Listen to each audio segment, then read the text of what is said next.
So without any further ado, I'm really delighted to welcome Oyem Ebinum to the stage from Sheda. He's going to share his startup story, and Oyem is a City of Newcastle new mover and a co-worker up with us on the incubator floor as well. So welcome Oyem, and thank you so much for taking the time to share your story today. Thanks for having me, Siobhan. Thank you. And there's your little clicker if you need it. Yeah, awesome. Thank you.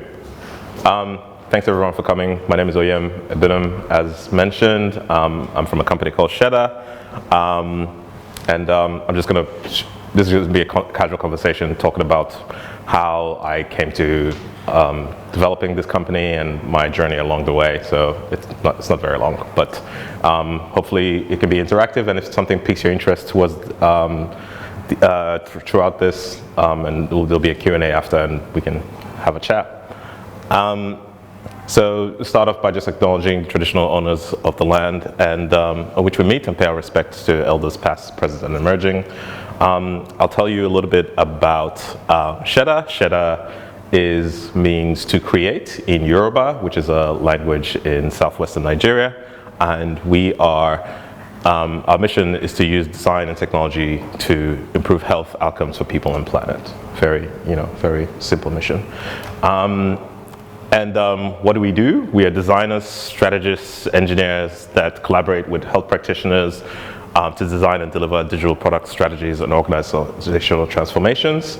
I'll explain what all that means towards the end of this. Yeah, I think I've already covered this. So I'll just give a quick timeline as to how I got into this kind of work, and what I've been doing, and the kind of work I've been doing, and my journey so far. Comedic relief.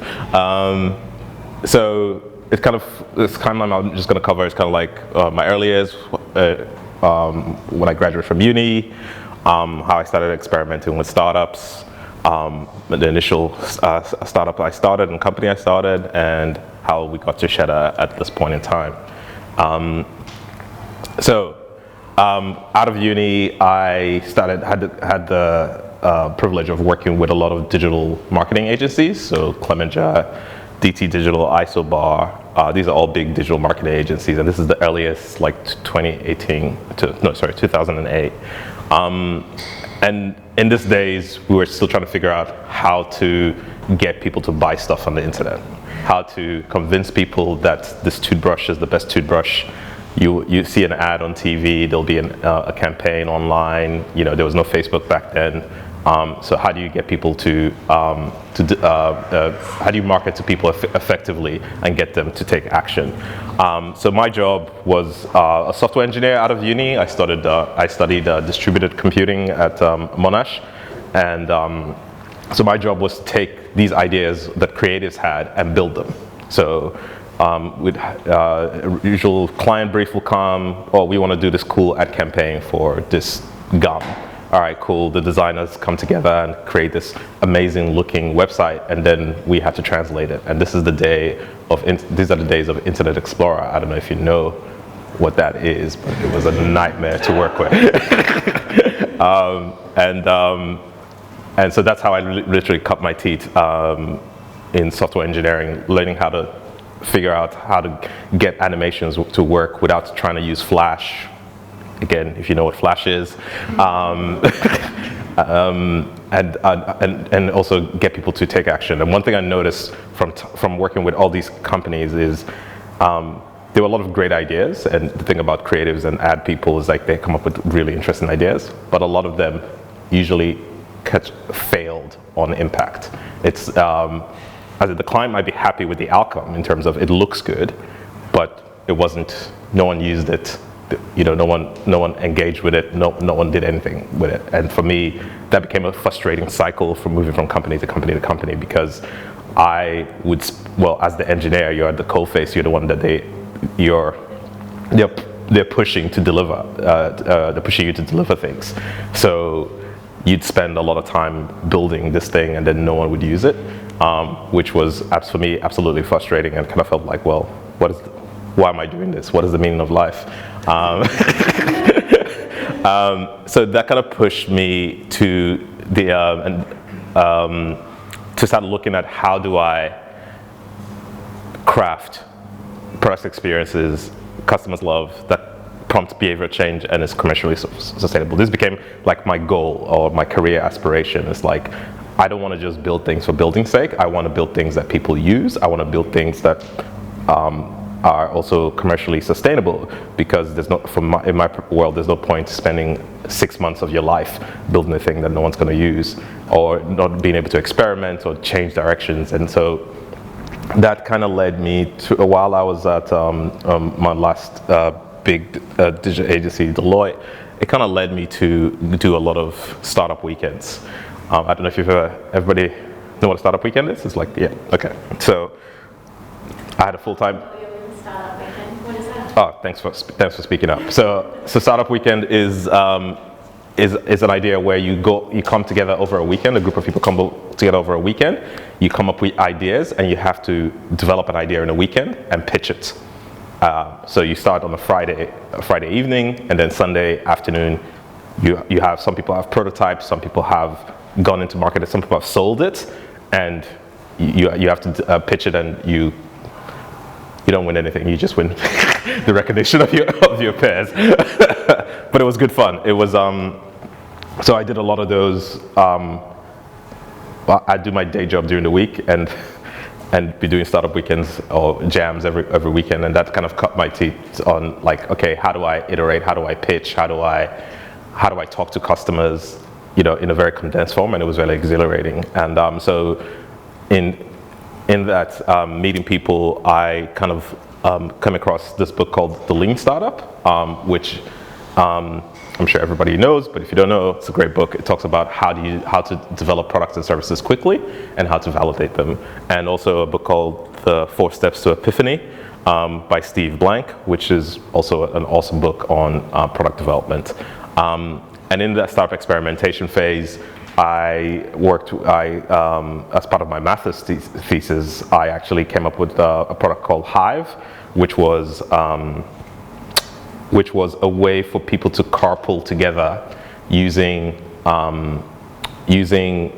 connected communities called hives. So if you were in a university, that's your hive. If you were part of a school, a different organization with a big building, that's your hive. And the problem we're trying to solve was reducing the amount of single car occupancy on the road and allowing people to carpool together, which was very exciting from a product development perspective, customer discovery. We had some great chats with some companies, but eventually the market kind of told us that no one would carpool with strangers at that time, and then Uber came along.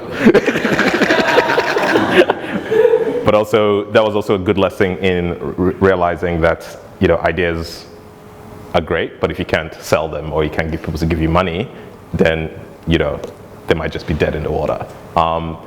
And with that, I did another startup called Unlocked, which actually came out of something called GovHack, which it was a hackathon that allowed, where government people brought data together and allowed us to come up with solutions. So similar to Startup Weekend, but using government data. That startup was called Unlocked, because what happened was we went to the startup with a bunch of people, I met a bunch of people there. They gave us data in PDFs and things that were unreadable. So we spent half our time creating code to unlock the data. So, and we figured, that might be something that'd be useful. But turns out no one really cares about government data. Which again, another lesson learned as to, similar things. Ideas are great, but putting them into fruition is a lot harder. So from all those experiences, I started getting people asking me to help them develop their startup ideas, develop their startup products, because I was doing a lot of that kind of work in Melbourne. So one of my co-founders at the time I met at GovHack actually, and we started Seed, which focused on turning ideas into products. So we worked with a lot of startups and developing their ideas, helping them validate and helping them not make the mistakes we made. So a lot of our pitch was you can get anybody to build you anything, but are you building the right thing? And sometimes the work we do would just be customer validation and customer strategy. And from that, the startup will realize, or the founder might realize, okay, this might not work, or this might take way longer than I expected it to take, so I'm gonna cop out. And we actually saw that as a win, because if we can save you the time, headache, and heartbreak that some experiences that we had, then we had succeeded.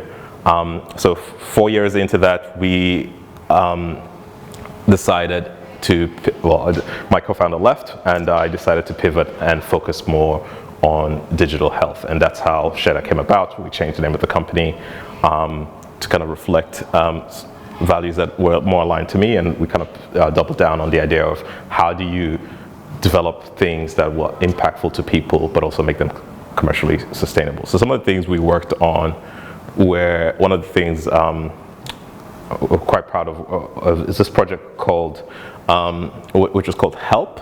It was, I forget what the acronym meant, but it was looking at how do you create a digital tool or digital app for young people to learn about sex and pornography, and how can you validate that it works.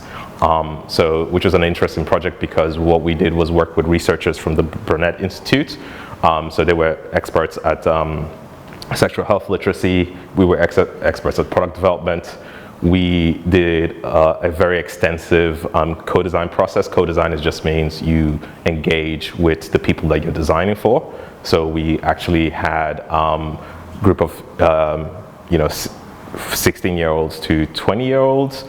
As part of the process, we understood, we kind of did workshops with them, get an understanding of the kind of how they consumed information, what they thought was cool, how they learned, and what their values were, and we turned that into this thing on the right called the Gist, which was a way for them to learn about sexual health, but in a more interactive way. So, like, just for example, up the top, the elements that you say porn, sex, exterior were kind of like Instagram stories. So you click on it and you get a short story about, did you know about XYZ? Did you know about this? And they were like,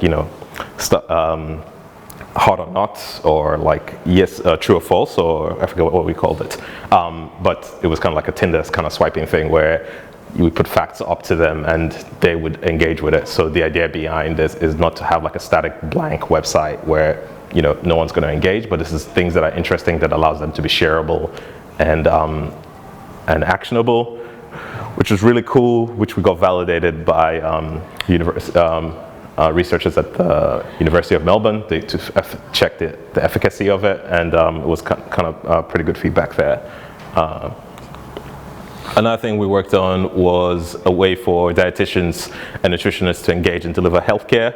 This was called Health Delivered. It was a cloud-based dietetics platform. So usually you go to a nutritionist, you say, I'm vegan, I'm gluten-free, this is my current weight, this is what I want, this is my goal weight, this is how much calories I'm consuming, etc. All that information is usually done through Excel spreadsheets, and usually the nutritionist would take, a couple of hours just to collate that data and give you a meal plan. This cut it down to 30 minutes and was able to generate a meal plan for you automatically, and which can then be edited based on your goals and etc. So the idea was, to allow dietitians to be able to move quickly, and also allow them to share the identified information or do referrals to other health practitioners. So we helped build and scale that. Another company we worked for was called Praxhub. This was pretty much a LinkedIn for doctors. So a way for doctors, a private space for doctors and other health practitioners to share information, learn about research, earn CPD points through training videos. CPD points are just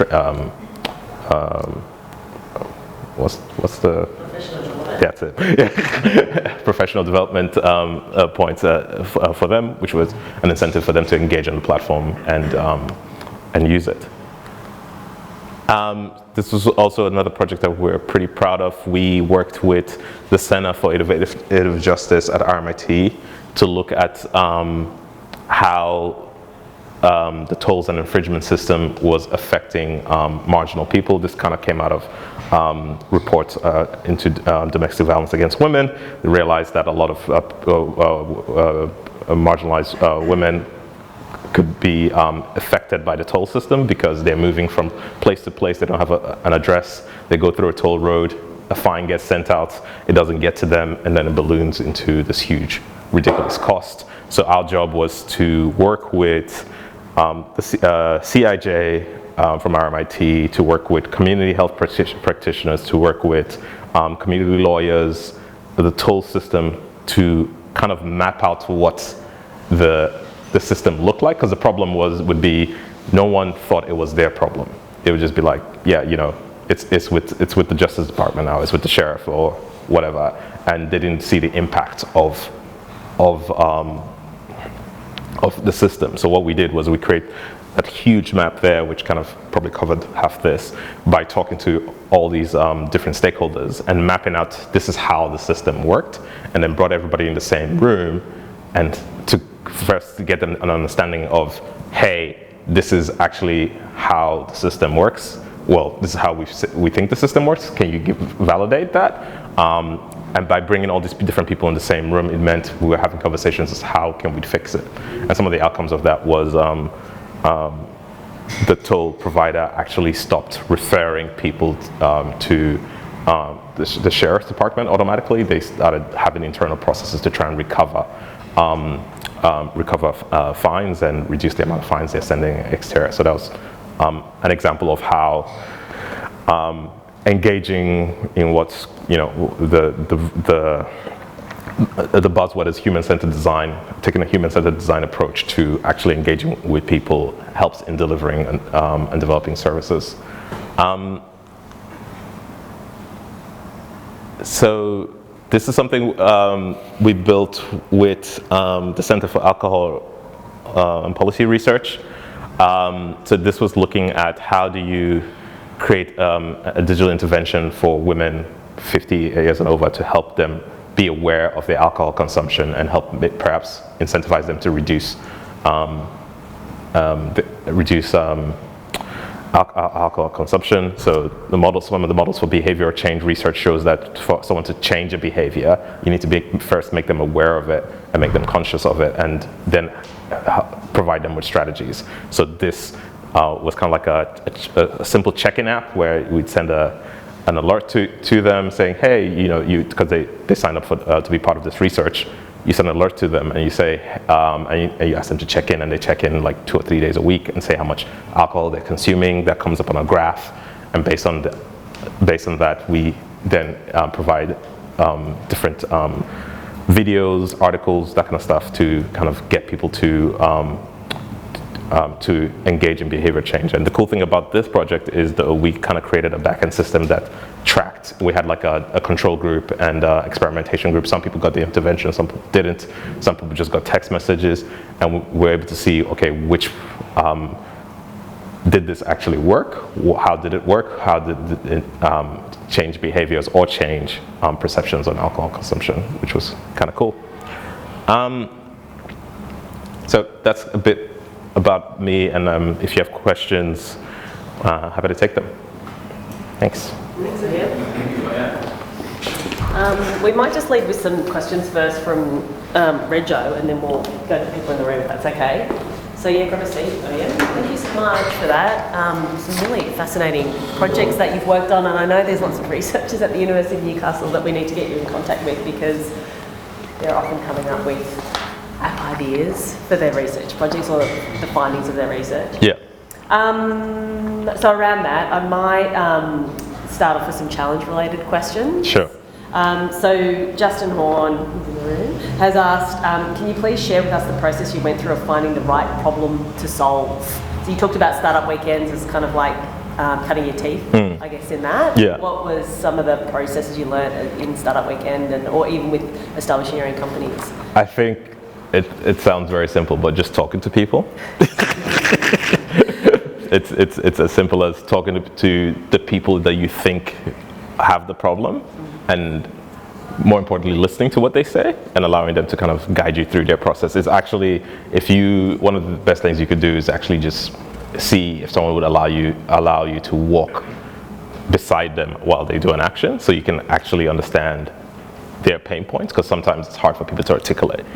So actually seeing them do things is a good way to do that. And is that kind of, is that a similar type of practice that you might undertake in human-centered design mapping as well? That's very much the same thing, where if it's dependent on whoever the demographic is, you kind of go into that space. Sometimes it's actually not you because they don't know you, so it might be someone else that they feel familiar with, and observe. And from that observation, you can kind of make some hypotheses as to, what issues or what pain points they are, and how your solution can help solve that problem. And is the next step then to test those hypotheses by talking with them, or do you kind of like map out a wireframe or dummy up some kind of? It depends on what you're trying to achieve. Yeah. It's so you can your hypothesis. You have an hypothesis, so you say, okay, if I developed this wireframe, this solution, it might solve it. But the key thing is you have to test it, whichever way. And sometimes, in the commercial sense, sometimes testing it is having a conversation and then trying to sell it. Because if someone forks out money, then that's sometimes validation as to why they would do something. Yeah. Or hi, can you let me know when this is ready? So I can sign up for it. Yeah. And then when you're having conversations with people, can you maybe provide some examples of the types of questions you might ask to kind of elicit interesting responses? Do you have any go-to questions that you hook people up with? I don't know if I have necessarily go-to. It's more like framing it as, tell me about, or can you walk me through? It's just like, kind of broader questions where, it's not a yes or no. It's like, tell me about how you start your day. What do you do? What's the first thing you do in the morning? It's like, I wake up, and then I snooze my alarm 3 times, and then this. It's like, wait, you snooze your alarm? Okay, tell me about that. Why do you snooze your alarm? And it's so depending on what you're trying to solve for. You can kind of double click into some of the things people say that they might not think would be interesting, but they're interesting to you. Yeah. And how difficult is it to get people to talk about what they do in the morning when they wake up? I think if you ask broad questions and ask people to tell their story, we like talking about our stories. Yeah. As you can see. So I generally think people, especially if they trust you or there's some level of trust, that's why I said sometimes it might not be you, it might be someone else. They're happy to talk about themselves. Yeah. We've got a question here from Justin again. 2 in a row. No? Oh. Right. There you are. How do you discover and then ultimately decide on a problem to solve? It all depends on what your I guess what aligns well with you. I think for me, using what I'm doing, for example, I'm very interested in technology. I'm very interested in design. I'm interested in people, and for me, it's like the idea of digital health kind of encompasses those 3 things. It's like I could focus on different areas, but it just happens that I've worked with people in that area, and now it's like, okay, this is the thing I'm going to focus on.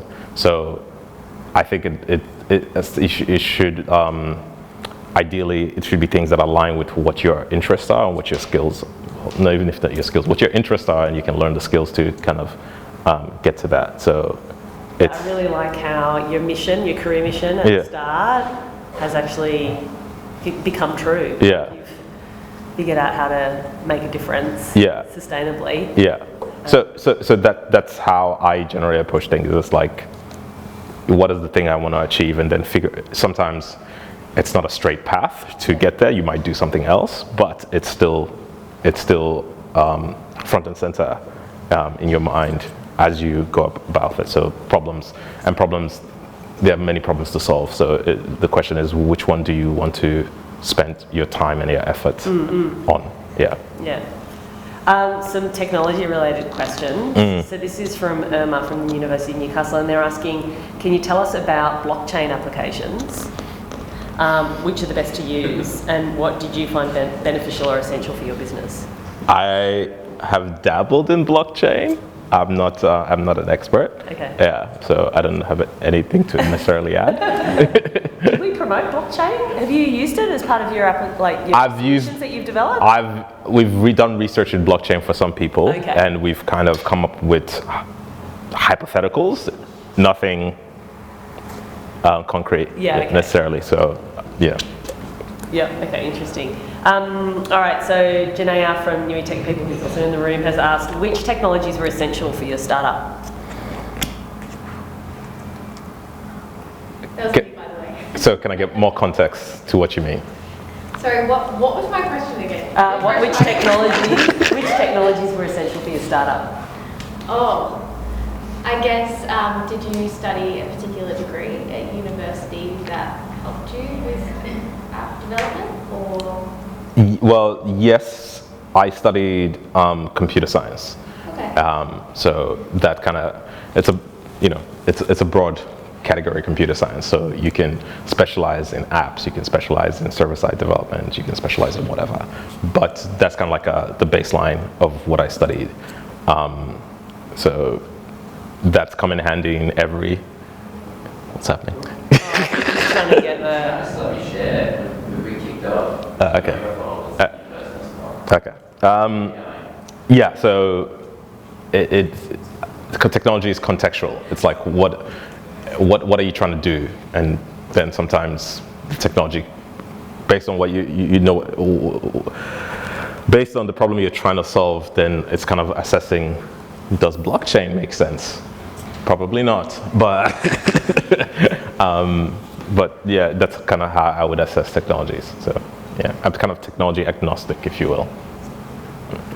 I don't know if that answers your question. Good. Yeah. Okay, great. Yeah.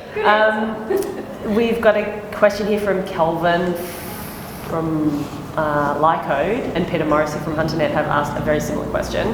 How has AI technology been beneficial to your startup, and what advice can you give to others about incorporating AI tech? So we've done some projects with AI, and one of the things I've kind of figured out is the prospect of AI is very exciting, but the problem that any startup or any company, big or small, has is data. How do you label the data? How do you make it make sense so that the machine can learn appropriately and give the correct answer? So AI is kind of like one of those things where, it's a buzzword that everybody likes to use, but to get AI to work how you want it to, you kind of have to come back to what inputs are you feeding the machine, and that has to do with data. So a project we worked on, for example, was called Billing, where we were trying to use AI to make it easy for people to manage their bills. So that you know when a bill's coming up in Xterra. So one of the things we did was we created a labeling system. After work was just creating a labeling system for emails, because that was going to be our input. So can we detect when an email is an invoice, a bill, or a receipt, and can we train it to do the thing that we wanted to do, which is say, hey Siobhan, you have a bill now. Look at this app. We have the date extracted. So in that, half the work was mostly figuring out how to label it properly. Yeah, right. And then when we didn't label the first round, like, okay, we did it, it works, but we're capturing receipt. How do you tell if it's a receipt versus versus a bill and stuff like that? So. Yeah, okay. I feel like I want that solution, but it's a really interesting problem to solve using AI. Yeah.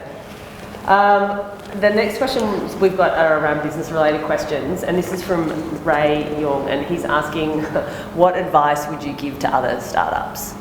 That's a very broad question. I know. Yeah. Maybe pre-startups. Let's think about, people who are kind of like at the problem-solution fit stage. And what advice would you give to them? Well, two things.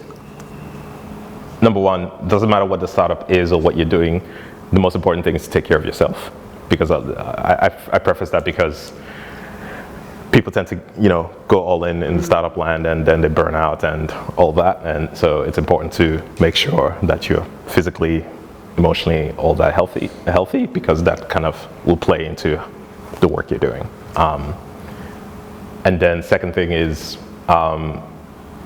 just if you're in that pre-startup stage, it's the same thing, conversations and understanding that for your startup to work, you need to be able to convince people. So you need to get better at storytelling and sales. I think that's one thing that a lot of people, well, I'll just use myself as an example, because I have a technology background, a product background. I'm like, yeah, I can build this great thing. If you can't sell it, or if you can't tell a compelling story that convinces people to do stuff, then you're going to be dead in the water. So paying attention to how do I sell this solution, or not necessarily sell, how do I tell a story that makes people want to take action? So on those two recommendations, Yes. The first one around looking after yourself, Yeah. Can I ask what you do to make sure you're looking after yourself? I meditate, I eat right, I exercise, I do yoga, I go for walks on the weekend, I hang out with my friends, I go to shows, all the... Lead a full life. Yeah. That's not 100% about work. Yeah. Okay, great. And then on the second point, where you were talking about getting better at being convincing or being able to tell it with the story to convince people, what have you done specifically to get better at that? Practice, like me coming up here and talking.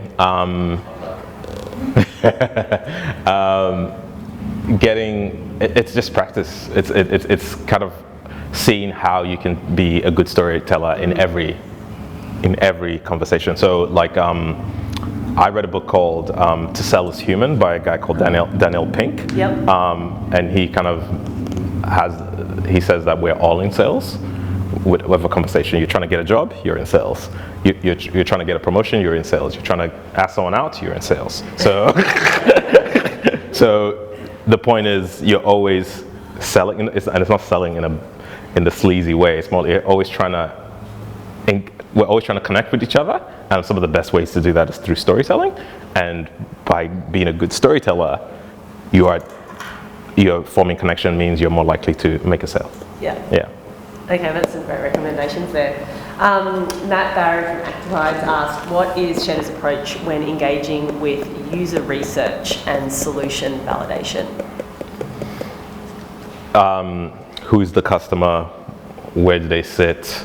How do I engage with them? Those are like the fundamental questions they ask, and figuring out, the best way to. Yeah, so because I'm kind of interested that you've got clients who are research teams or a government department looking to solve a particular problem. So they're kind of like your client, but not your end user. They're not the customer, yeah. So do you initially go to the client to ask what data have you got on this user group that you're actually trying to engage with, and then... Well, I think we're lucky now that we're seen as, apologies, people are coming to us asking questions. So we then say, the question we ask is, what is the problem you're trying to solve? Who are you trying to solve it for? So then we try and focus on the who are you trying to solve it for bit of it, which, it's part of our, processes. We need to manage stakeholders' expectations. So yes, our clients have certain outcomes that they want, but the reality of who they want it for is different, and we have to kind of make sure that those two are both their needs are met. Has that been challenging? Oh yeah. So can you, maybe without naming names, but how do you work through that process then, where the client has said, this is what we want the thing to do for these people, yeah. And you're like, well, we've gone and spoken to those people, and actually what your assumptions around what you think the way to engage them or to elicit some kind of behavioural change actually isn't going to work? Yeah, well, so as a consultancy, I kind of see ourselves as a guide.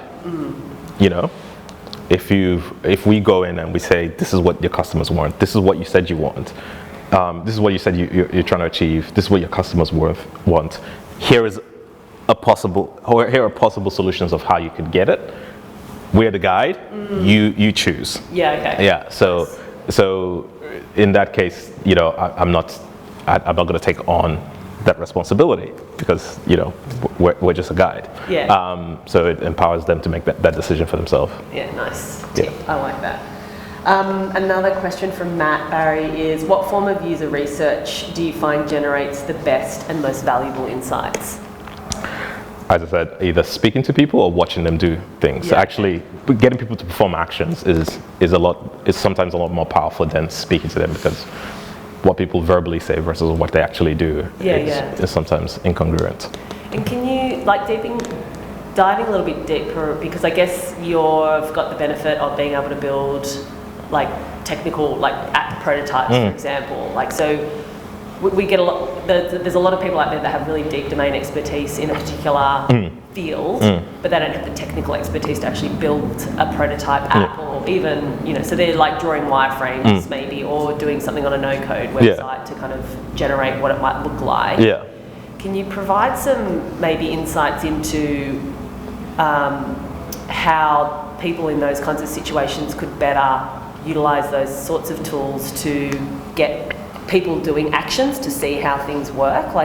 Is it just could you draw something on a piece of paper and stick it up on a wall and say, this is what the screen would look like, and then you'd press this button, and then what would you expect to happen next? Yeah, so we'll take an example from the project we did with young people. One of the things we wanted to figure out was how do they engage with each other when it came to relationships and sexuality. So we didn't want to ask them those questions because they're sensitive questions. So what we did was we got Lego, and we got them to create avatars with the Lego, and we got them to act out scenarios. Okay. So, and we observed what they did. So this was not them, it was Josh, the Lego dude. And so by acting out the solutions and filming it, it was fun for them because they're playing with Lego, who doesn't like Lego, and they're creating stop motion graphics. But it was good research for us because we could see how they were thinking. Yeah, nice. Yeah, so that's just an example of, it could be paper, it could be post-it note, it's just who's the audience and what is the best way to engage them. And sometimes it is just sticky notes and paper. Yeah. Nice. The last question I've got here is from Helen Diacono from Equimaps, and she's asking, can you tell us about human-centered design and your experience of working with it? That's a very broad question as well. Well, what you just described is a really good example. It's a really good example of that, right? Yeah. The Lego thing. Yeah, it's figuring out the whole idea with human-centered design is being aware that you are not.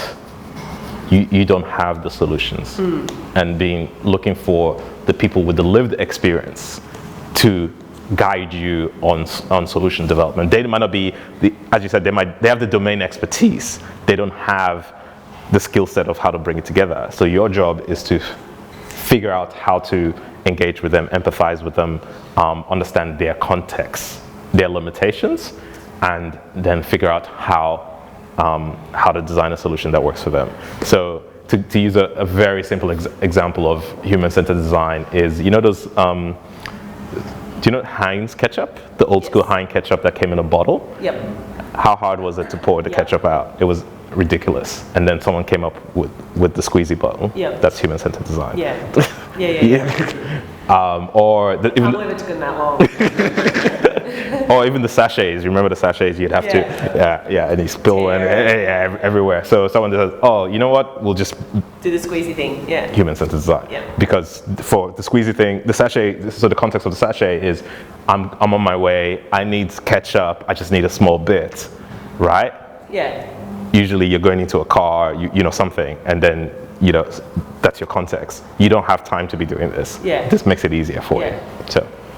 Yeah. That's an example. And when you're doing those kinds of observations of people acting out things you're talking about with the Lego you're filming, that might be a really good mechanism if you're don't have a lot of resources, i.e. you're a sole founder trying to figure out a problem or figure out a solution for a particular problem that you could film people interacting.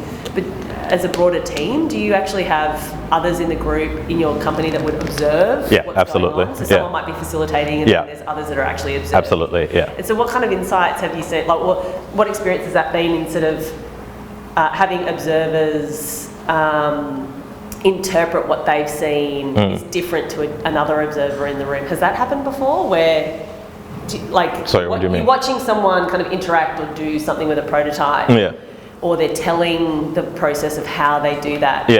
The way in which one person's interpreting what that person is very different to someone else. Does that happen very often? Well, it happens in all situations because we're human and we see things differently. So how do you reconcile those different interpretations? Is it a matter of saying, okay, well, I'm going to test that?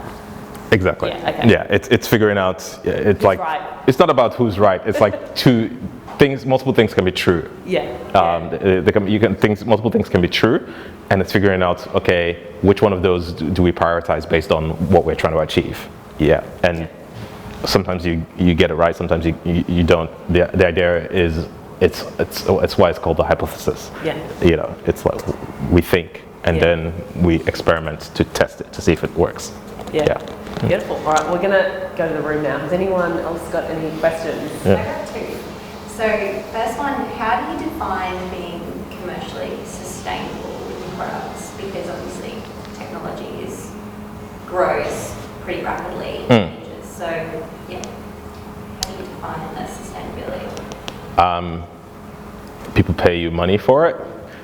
It's, you're able to feed yourself and grow the company. It's as simple as that. So for me, it's as simple as, can this thing sustain itself without needing a huge, well, sometimes you need injections of funds or whatever because you're raising money, but does this turn a profit from a business perspective, just fundamentals?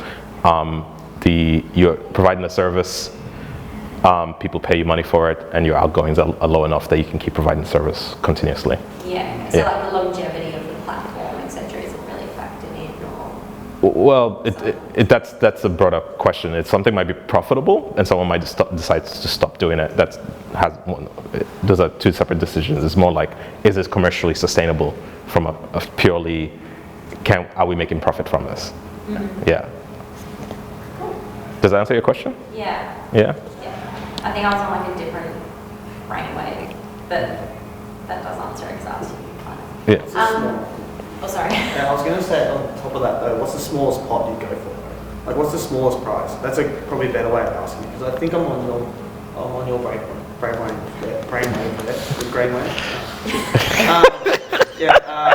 like, what's the smallest thing that you would probably take on? Because you're asking for. You see what I'm saying? Like, that's a slightly different question because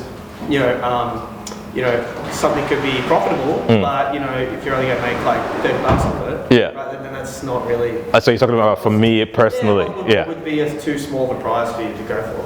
I think our projects start from like at least 70K. Okay. Gotcha. So that's like a very different, because that's a very different problem, in a lot of ways. But that's commercially sustainable for me, as opposed to Sorry. I have a legal question to that. So are you making products that, if you develop a product and it's like, here you go, then are you making more revenue out of printing updates to that? Or is that sort of a way to try to keep the relationship and keep the revenue coming through to keep improving the software? It's both. It's both. It's like some projects we work on where people have already built something and they're not happy with how it's going, and we take it on and we help scale it. We help you manage it. We do the support, and that's an ongoing thing. Some projects we build, so it's a bit of both. I think that's what I was. Gotcha. Okay. Second question. In terms of starting up, how you go from like a one-man show to a team, I think that's like quite a big challenge potentially. And I know you said that obviously talking to people and telling your story is big. Is there anything else, like how people navigate that to then, I guess, getting chosen for a job and then being I got to recruit people like ASAP to be able to deliver this project. So is the question, how do you recruit How do you people? navigate that? Yeah, how do you go from like the one person Yeah. and actually, you know, from only having experience in studying, Yeah. etc., to then pitching yourself, obviously by storytelling, but then getting a job and growing a team?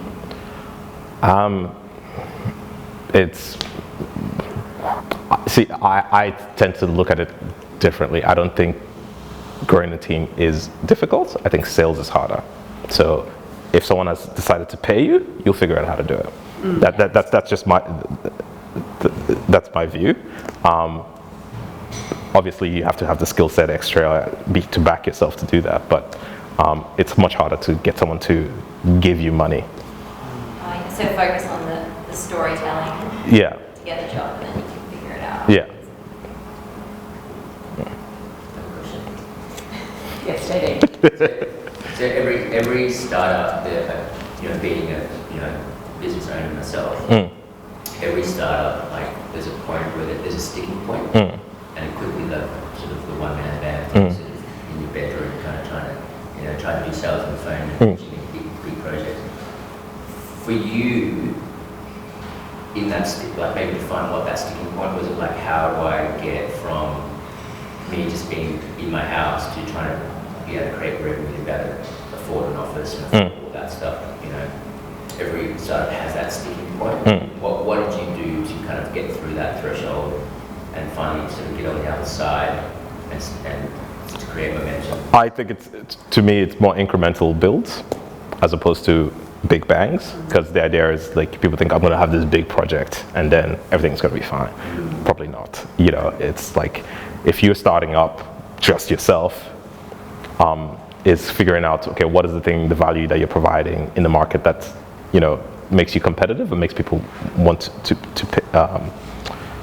give you money for, and then saying, okay, pitching that, getting that work, and then finding people that can help you with that, whether that's contractors or whatever. But also understanding what kind of business you're in. Yeah. You're in I'm in a service business. So my key expenses are people, right? If I was purely a technology company, my expenses might be less, or it might be more into marketing. So it's understanding what kind of business you're in, and then figuring out how do you optimize for that. Yeah. And usually defining the worth, defining the value. Yeah, defining your value and what the value you bring and how much people pay for it and what it's worth. How much do you think people are willing to pay for it, and also what is worth for you to take it on, and then who can you work with to help bring that into life. So who are your partners? Who are the people that might refer work to you? Who are, that kind of stuff. Does that answer your question? Yeah. Liam. Cool. Hey. You're obviously on the wave with respect to digital health, and there's been like a big move, I guess, with respect to digital health within sexual health. What's the next sort of low-hanging fruit in that space? I don't know. Yeah. Yeah, I don't know. I think that the space has a lot of problems in the first place, so there's a lot of opportunities. It's just more the silver lining of, for example, COVID is people have realized that we can actually use technology, and the domain expertise previously was just with doctors, and it was this world silo of don't talk to us. But now the world is changing, and it's a little bit, people are expecting the same level of service that they have from ordering an Uber Eats to how they book for an appointment or see a doctor or whatever. Yeah, so there's a lot of opportunities in that vertical. Can I maybe reword my question in that case? Sure. Hypothetically, Anthony Albanese is watching this. He's gone, this dude gets it, and he appoints you digital health minister, something like that. What's the first thing you attack? I would understand the context of what is actually happening, because they just appointed me. So I have opinions as to how things are, but I don't necessarily know. So I would actually engage with the people that know more than me. Yeah. very Can dramatic. you become a politician, please? Richard. Could you tell us about your experience taking part in the program, moving to Newcastle, working with your team, Right. distributed, and what it's like going from Newcastle and doing like this in a place like our region? I'm enjoying the sunshine and the warmth. I think it's. Just tell everyone where you were living previous. I was living in Victoria, in Melbourne. 2 years of lockdown. It was brutal. So I'm enjoying that, and I'm enjoying this, the slower pace of life, and the idea. One of the reasons I moved here was to find space to be, is how I see it, and being in a place where there's not as many cool things happening every night. No offense to Newcastle, but means I'm more focused and more enjoying the everyday things. So I'm enjoying that. Yeah. Any last questions? This goes back to some of the earlier questions, but running a service-based business, obviously overheads are, as you're saying, people, that sort of thing. Your income is based on new projects, like that. How do you manage the risk between, say, your fixed price of headcount versus variable work in terms of projects? I don't think I've figured that out. I don't think anybody has figured that out. So, That's my favourite question.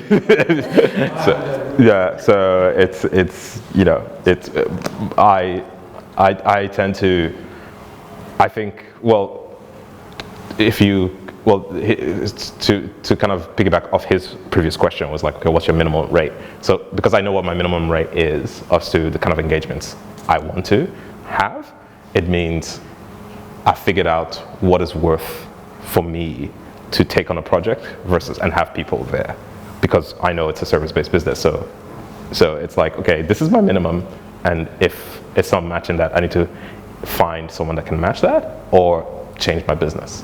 Yeah, if no one can match that. And do you find you have to, like, how flexible do you need to be in terms of the projects that you take on? And because you've identified these are the types of projects you want to work on. Do you find you have to compromise sometimes to fit your business model? I think initially when I started, I had to compromise. Yeah, just because they're like, who the hell are you, kind of thing. But after like years of experience, it's kind of like, well, I don't have to. So it's coming from a place of, oh, I'm an expert in this. So Yeah. it's a different conversation. Yeah. Off that, what's your marketing strategy for obtaining those new contracts? Like, how are you going out meeting these customers? It's events, it's speaking engagements, it's sometimes blog posts. I find just on that, because it's a smaller team, I tend to play to my strengths. I'm not great at writing, but I'm good at talking. So webinars, finding topics that are interesting to the people I want to target, and then putting it in front of them, and then, trying to raise. And you're mostly doing that. You don't have someone for you. I'm doing it with help from other people as well. Yeah. We're going to have to wrap it up there. But thank you all so much for your questions, and thank you so much, Oyem, for your time. I'm just grabbing the clip out because I just got 2 quick messages. But thank you, Oyem, if we can give it up for you. So, Oyem.